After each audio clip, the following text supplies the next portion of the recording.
Kalau tol yang lama nggak ada batas tengahnya nih. Mau tidur ya.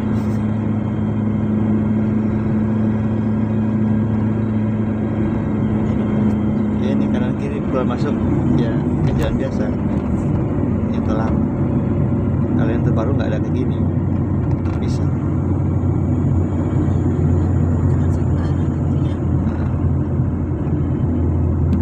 Ini tuh keluar masuknya aja tapi. Iya. Kalau ini tetap terpisah. Bisa di sana-sananya. Kalau tol yang baru udah terpisah semua.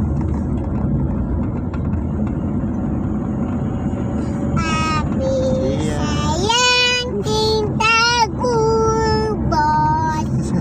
Masuk terikut lah ini. Kita masuk jalan tol ya. Jalan tol lagi. Iya. Biar cepet ya. Oh.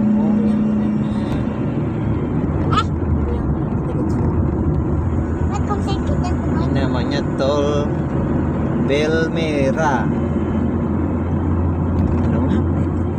Belawan Medan Tanjung Morawa. Tol pertama di Sumatera ini.